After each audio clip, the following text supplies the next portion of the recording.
그렇다면은 이제 많은 얘기들을 뭐 초반에 해주셨지만 네. 좀 더 주용훈만의 그 스타일에 대해서 한번 좀 파헤쳐 보려고 하는데, 저는 처음에 쭉 봤을 때 되게 모션이 되게 세게 치는 것 같은 느낌은 아니었거든요. 제 입장에서는. 뭐 맞아요. 다른 분들이 어떤지는 모르겠지만, 근데 진부한 표현이지만 네. 굉장히 알맹이지게 전달이 잘 된다라는 부분이 있다 보니까 이런 부분에 있어서 좀 어떤 노하우가 있으신지 한번 여쭤봅니다.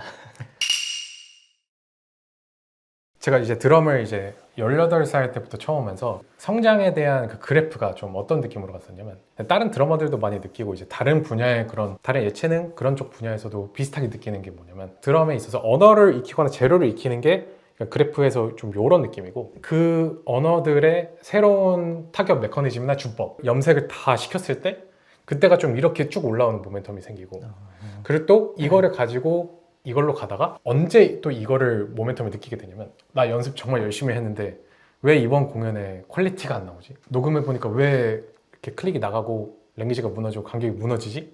이런 모멘텀을 겪을 때, 그러면 내가 쳐오던 관성으로는 약간 한계가 있다. 그래서 세계관을 확장하듯이 내가 치는 주법이나 그런 타격하는 메커니즘이든 아니면 뭐 그립이든 쓰는 부위든 이런 애들을 되게 추가로 확장을 해서 이 친구들이 또 랭귀지들을 다 적용이나 리듬에 다 적용을 시키면 이때 또 모멘텀이 이렇게 올라가요. 이 계단식 성장을 저는 한 최소 4-5번은 겪었던 것 같아요.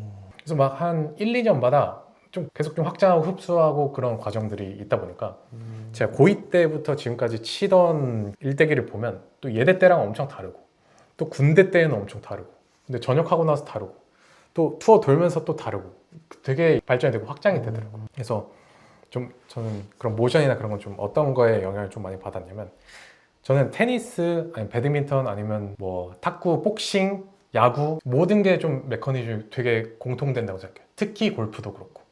저는 골프를 쳐본 적이 없고 골프를 배워보는 이제 그런 거를 메커니즘을 따로 레슨을 받아본 적은 없는데, 스키에서도 전 영향을 되게 많이 받았어요. 스키요? 네. 스키는 처음 들어보네. 일단 먼저 타격 스포츠부터 제가 느꼈던 걸 한번 설명을 드리면, 결국에 무거운 무게를 빠른 회전력, 얼마나 많은 무게를 이용해가지고 빠른 회전력으로 속력을 만들어내는지가 이제 파워를 만들어내는 핵심인 건데, 결국에 이제 몸의 힘을, 근육의 힘을 준다고 해서 무게값이 늘어나는 게 아니잖아요.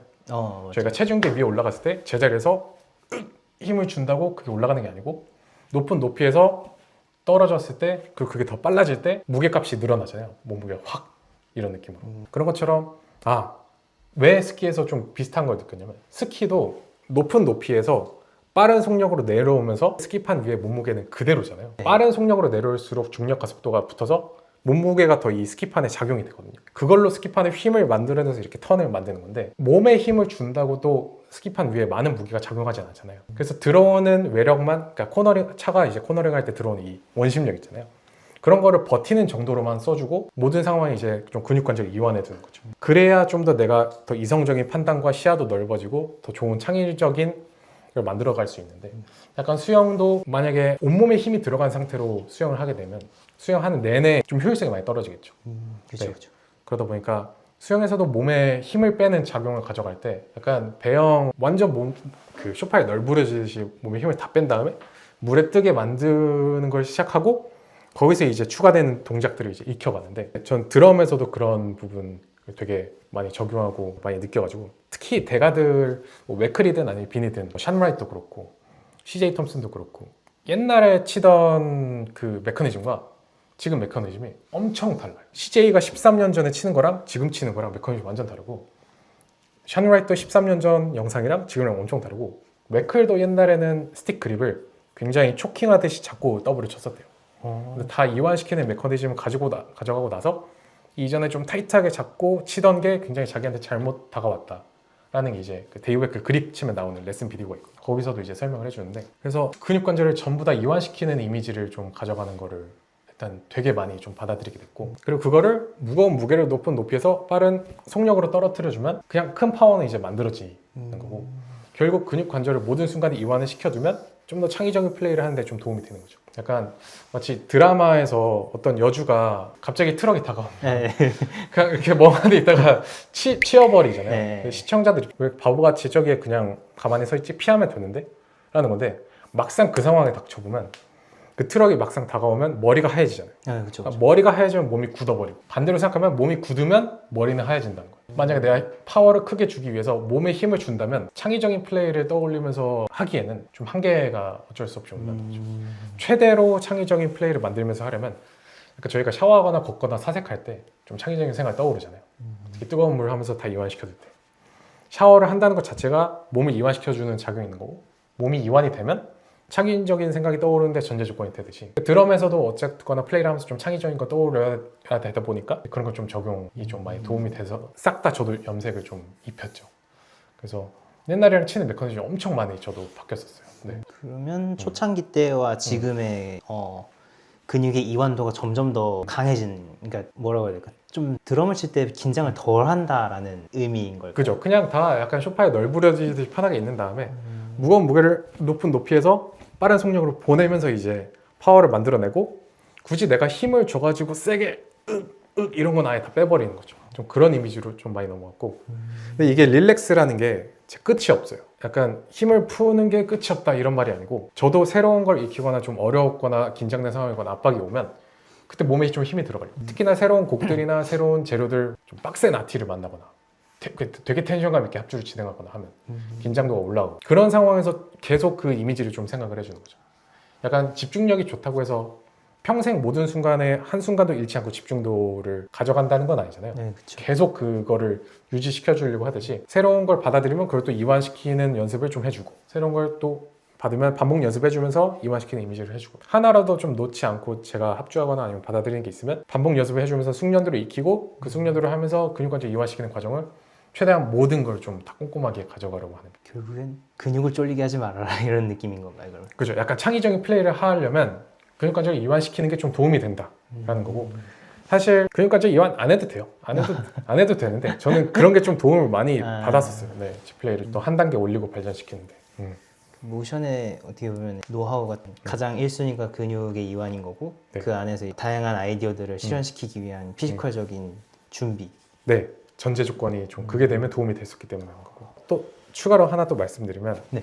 골프 선수들이나 아니면 야구 선수분들 중에 입스라는 단어가 있어요. 약간 긴장된 상황이 오거나 압박이 오는 상황이 있으면 자기가 어떤 동작을 어떻게 썼는지 잊어버리는 상황이에요. 프로분들도 되게 자주 찾아오거든요.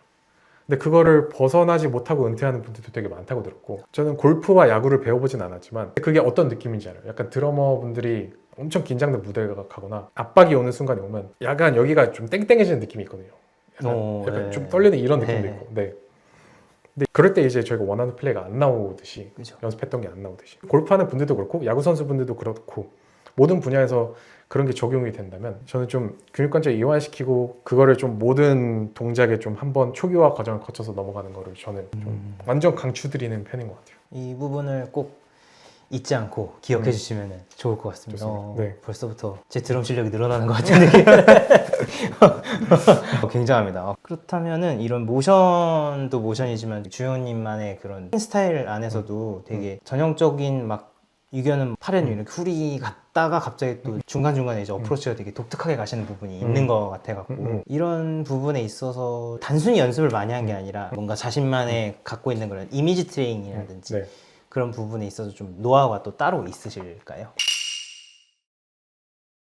전 솔로잉이 좀 사운드가 다양하게 뽑히려면 정박 펄스 안에서 내가 악센트를 자유롭게 밀고 당기면서 예측 못할 악센트를 던지는 게 되게 중요한 포커스라고 생각을 하거든요. 그 악센트에 맞게 랭귀지는 따로 연습을 해두면 되는 거고, 그거에서 도움이 되는 게 그냥 그루핑이었을 뿐이고, 엇박 펄스들 예를 들어서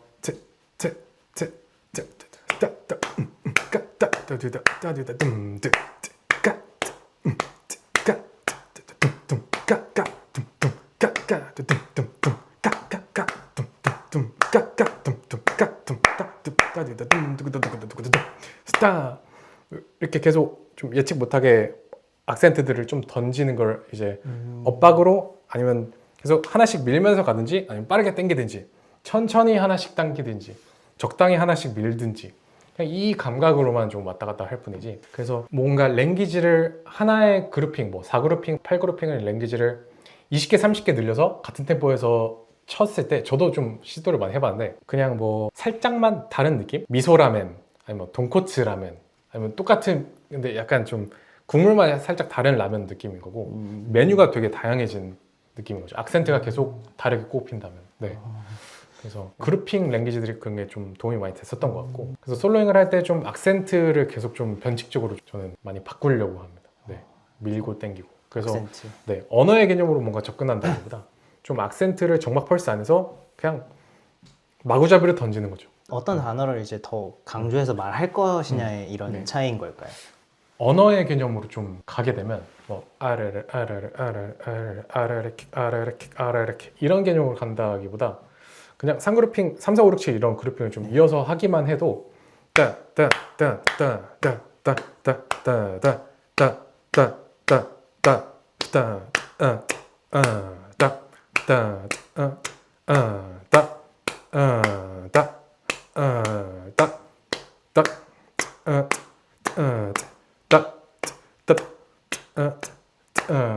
이런 식으로 악센트가 계속 변하기도 하고 뭐 악센트를 3, 5, 7을 좀 던지게 되면 악센트를 하나씩, 두 개씩, 세 개씩 이렇게 던지게 되거든요. 그러니까 3그룹핑은 아레레 아레레 아레레 아레레 이렇게 가고 5그룹핑이 아레 아레레 7그룹핑이 아레 아레 아레레 이 R만 따지고 보면 악센트가 한 개, 두 개, 세 개잖아요. 네. 한 개, 두 개, 세 개를 그냥 마구잡이로 한번 던져보는 거죠. 되게 변칙식으로. 그래서 클릭을 한번 살짝만 틀고 한번 네. 해보면 네. 3, 4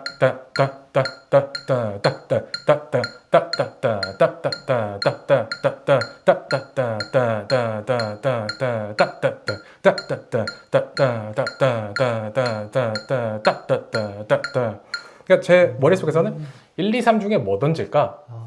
되게 간단하게 압축해서 가져가는 거고 막상 세부적으로 따져보면 3그룹핑, 5그룹핑, 7그룹핑을 되게 16분음표를 나눠서 보면 되게 복잡한 거죠. 머릿속에서 그냥 간단하게 나 악센트 하나 던질래. 2개 할까? 3개 할까? 그냥 계속 롤러코스터 태우듯이 이렇게 변칙적으로 좀 던지는 거죠. 네. 어떻게 보면 이제 되게 우리가 동경하는 그런 흑인 아티스트들이나 이런 사람들 같은 경우도 어떻게 보면 메커니즘은 되게 심플하잖아요. 그 맞아요, 사람들이 맞아요. 어떻게 눌러보기엔 화려한데 다 뜯어보면 이거네? 이렇게 되는데 맞아요. 거기서 오는 액센트 차이 때문에 좀 그 맛이 좀 달라지는 그런 거를 좀 많이 적용을 하신 편이신 거군요. 그러면. 네. 그래서 저는 언어를 무엇을 치느냐보다도 더 중요하게 작용하는 게 어떻게 치느냐가 좀 중요한 것 같아요. 뭐 예를 들어서 아렐, 이 5그룹핑짜리 랭귀지만 하더라도 엄청 무궁무진하게 사운드를 낼 수 있는 게 엄청 많거든요. 반대로 이제 아레레 이 친구만 해도 사운드를 낼 수 있는 이미지가 엄청 많아요. 그래서 저조차도 비슷한 랭귀지로 분명 똑같은 랭귀지로 쳤는데 엄청 다른 사운드로 느껴질 때가 많듯이 그런 언어적인 부분을 단지 뭐 4그룹핑, 8그룹핑짜리를 20, 30개 늘리려고 한다기보다는 하나의 랭귀지를 저는 좀 5가지 과정으로 연습을 하는데 모든 랭귀지를 저는 좀 이 과정으로 연습을 했었어요. 첫 번째는 스네어에서만 간격을 일정하게 만들기 위해서 편안한 다이나믹으로 간격을 일정하게 연습하는데 좀 포커스를 가져가고 두 번째는 걔를 다이나믹을 스네어에서만 최저에서 최대까지 만드는 거죠.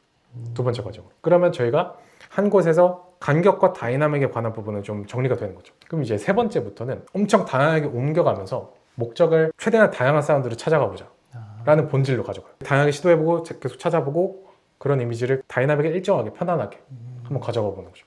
계속 창의적으로 옮겨보고 시도해보고 그 부분을 계속 가져가고 네 번째는 그걸 하면서 다이나믹의 최저에서 최대까지 좀 주는 거죠. 그러니까 드러머들이 가장 많이 흔들릴 때가 연음을 전환할 때가 가장 기복이 많이 심하고 두 번째 또 비슷한 기복이 다이나믹을 전환할 때 저도 항상 되게 그 부분들이 좀 꼼꼼하게 연습을 하려고 하는 편이고 그래서 그걸 하고 다섯 번째로는 제가 그 템포에서 자주 치는 편안한 랭귀지들과 좀 이어서 전환하는 연습을 가져가요. 어쨌거나 얘를 솔로잉에 쓰려면 실전에 쓰려면 어쨌건 이어서 전환하게 되잖아요. 그래서 이어서 전환하는 연습을 계속 전환하는 걸 친구들을 하다 보면 머릿속에 지겹다.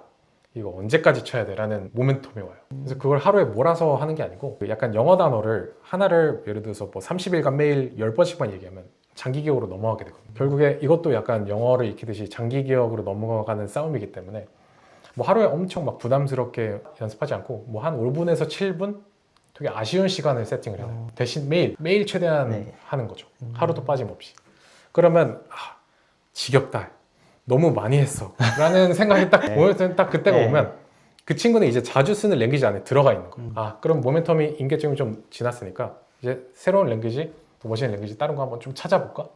이런 식으로 계속 마일리지를 쌓아가는 거죠. 모든 랭귀지를 좀 그런 과정으로 한번 연습해 보면 완전 달라요, 접근법이. 되게 심플하지만 또 되게 깊이 있는 연습 방법이라고 생각을 다음에 저도 한번 적용을 한번 시켜보도록 이 하겠습니다. 5가지로 꼭 추천드립니다. 어. 랭귀지 연습할 때. 자주 짧지만 매일같이 쉬지 않고 이렇게 쭉 연습하다가 이제 거기 안에서 이제 오는 모멘텀 또 다시 이제 내가 다른 언어를 또 해봐야겠다 하는 그런 네. 아까 똑같이 얘기하셨듯이 계단식 성장 음, 음. 이 부분이 가장 중요한 것 같긴 합니다.